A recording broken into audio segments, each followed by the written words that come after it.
हरे कृष्ण। भक्तों, स्वागत है आप सभी का आपके अपने चैनल दिशा स्पिरिचुअल में। आज आप सभी सुन रहे हैं कार्तिक मास के अध्याय 21 को। भक्तों, सृष्टि में तीन शक्तियां सदा कार्यरत रहती हैं। ब्रह्मा सृष्टि करते हैं, विष्णु पालन करते हैं और शिव संहार करते हैं। परंतु इन तीनों में से विष्णु और शिव ऐसे देव हैं जो एक दूसरे के बिना अधूरे माने गए हैं। शास्त्रों में भी कहा गया है, हरिहर एक एव, अर्थात हरि विष्णु और हर शिव एक ही हैं। यह कथा उस समय की है जब सृष्टि के देवगण स्वयं यह समझ नहीं पा रहे थे कि सर्वोच्च है कौन, शिव या विष्णु। एक समय की बात है, देवताओं के बीच यह चर्चा उठी थी, कौन बड़ा देवता है, भगवान विष्णु या भगवान शिव। देवऋषि नारद वहां पहुंचे और बोले, हे देवगण, शिव और विष्णु में कोई भेद नहीं, दोनों ही एक ही हैं। परंतु देवता संतुष्ट नहीं हुए। उन्होंने निश्चय किया कि स्वयं ब्रह्मा जी से यह प्रश्न पूछा जाए। ब्रह्मा जी ने ध्यान लगाकर उत्तर दिया, शिव और विष्णु दोनों अनादि, अनंत और अजर अमर हैं। परंतु यदि तुम वास्तविक रूप जानना चाहते हो तो स्वयं उनसे ही पूछो। तभी आकाश में से एक अद्भुत घटना घटी। तीनों लोकों में एक अनंत ज्योति स्तंभ दीप्ति शिखा प्रकट हुआ। उसका आदि और अंत कोई भी नहीं देख सका। देवताओं ने देखा तो वे विस्मित रह गए। वह तेज इतना प्रबल था कि सूर्य की रोशनी भी फीकी पड़ गई। तभी वहां से आकाशवाणी हुई, हे ब्रह्मा, हे विष्णु, यह तेज मेरी ही सत्ता है। तुम दोनों में जो इसे समझ लेगा वही सर्वोच्च कहलाएगा। भगवान विष्णु ने कहा, मैं इस ज्योति का मूल खोजने के लिए नीचे जाऊंगा। और वह वरा यानी सुकर रूप लेकर नीचे चले गए। ब्रह्मा जी बोले, मैं ऊपर जाकर इसका शीर्ष खोजूंगा। और वे हंस रूप धारण कर आकाश की ऊंचाइयों में चले गए। सहस्त्र वर्ष बीत गए, परंतु न ब्रह्मा को उस ज्योति का अंत मिला, न विष्णु को उसका मूल दिखाई दिया। थककर विष्णु लौट आए और विनम्र होकर कहने लगे, हे अनंत तेज स्वरूप प्रभु, मैं आपके अंत तक नहीं पहुंच सका। परंतु ब्रह्मा ने अहंकार वश कहा, मैंने उस ज्योति का शीर्ष देख लिया है। तभी उस दिव्य प्रकाश से गर्जना हुई, हे ब्रह्मा, तुमने असत्य कहा। वह प्रकाश रूप धीरे धीरे आकार लेने लगा और उसी ज्योति से प्रकट हुए भगवान शिव, जटाओं में गंगा, भाल पर चंद्र और गले में सर्पधारी। भगवान शिव ने कहा, हे ब्रह्मा, अहंकार से बोलना उचित नहीं, सत्य वही है जो अनुभव में हो। विष्णु ने झुककर शिव के चरणों में प्रणाम किया और बोले, प्रभु, आप ही वे परम तत्व हैं जिनसे सब उत्पन्न हुए हैं। शिव मुस्कुराए और बोले, हे विष्णु, तुम मेरे हृदय में निवास करते हो और मैं तुम्हारे हृदय में, हम दोनों में कोई भेद नहीं है। ब्रह्मा लज्जित हुए और उन्होंने क्षमा मांगी। भगवान शिव बोले, हे विष्णु, मैं तुम्हारे बिना अधूरा हूँ। तुम पालन करते हो और मैं संहार करता हूँ, और दोनों मिलकर सृष्टि को संतुलित रखते हैं। विष्णु ने कहा, प्रभु, आपके बिना सृष्टि में धर्म स्थिर नहीं रह सकता। आप ही वह शक्ति हैं जो संसार को संतुलित करती है।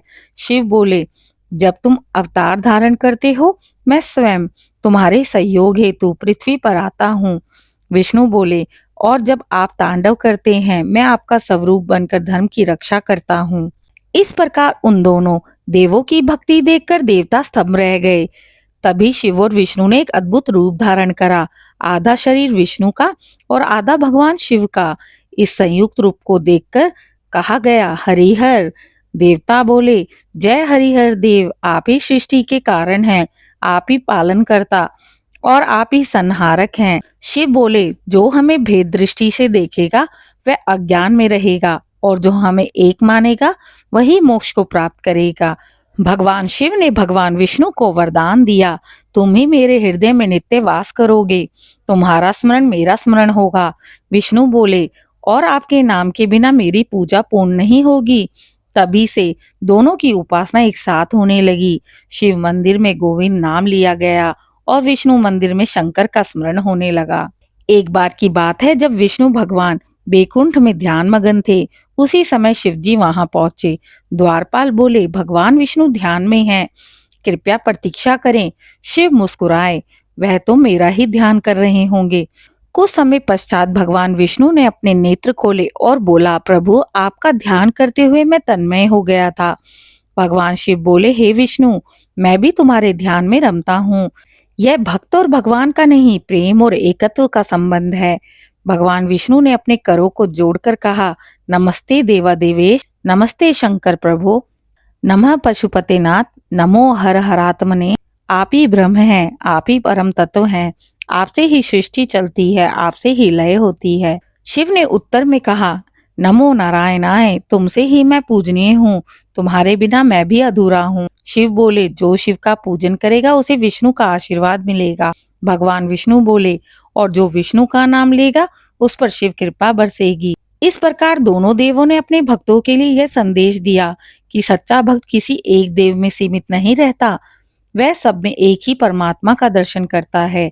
जब राम अवतार में विष्णु भगवान प्रकट हुए थे, तब भगवान शिव ने हनुमान जी के रूप में उनकी सेवा की, और जब कृष्ण अवतार में विष्णु भगवान प्रकट हुए थे, तब भगवान शिव ने महाकाल रूप में उनकी रक्षा की। जब जब विष्णु ने अवतार लिया, शिव ने किसी न किसी रूप में उनकी लीला में सहयोग दिया। भक्तों, शिव और विष्णु दो नहीं, एक ही परमात्मा के रूप हैं। जो एक की भक्ति करता है वे दूसरे की कृपा प्राप्त करता है। अहंकार देवताओं को भी पतन की ओर ले जाता है, जैसे ब्रह्मा जी के साथ हुआ था। सच्चा ज्ञान वही है जिसमें भेद नहीं, एकत्व है। ओम नमः शिवाय, ओम नमो भगवते वासुदेवाय। हे शिव, हे विष्णु, आप दोनों मेरे अंतकरण में एक ही रूप में निवास करें, मेरे जीवन से अंधकार और अहंकार मिटाए और भक्ति का प्रकाश भर दे। भगवान शिव और भगवान विष्णु की यह कथा हमें यही सिखाती है कि सृष्टि का आधार विभाजन नहीं, एकता है। हरि हर एक एव दो रूपेण संस्थिता, अर्थात हरि और हर एक ही है, बस रूप दो हैं। एक में भक्ति, दूसरे में शक्ति। जय श्री हरि हर देव, जय शिव विष्णु एकत्व। प्रिय भक्तों, आज की कथा का समापन यहीं होता है। कल आपसे मिलेंगे अध्याय 22 में। जब तक के लिए मेरे चैनल दिशा स्पिरिचुअल को लाइक, शेयर, सब्सक्राइब करें और कमेंट में जय श्री हरि और हर हर महादेव अवश्य लिखें।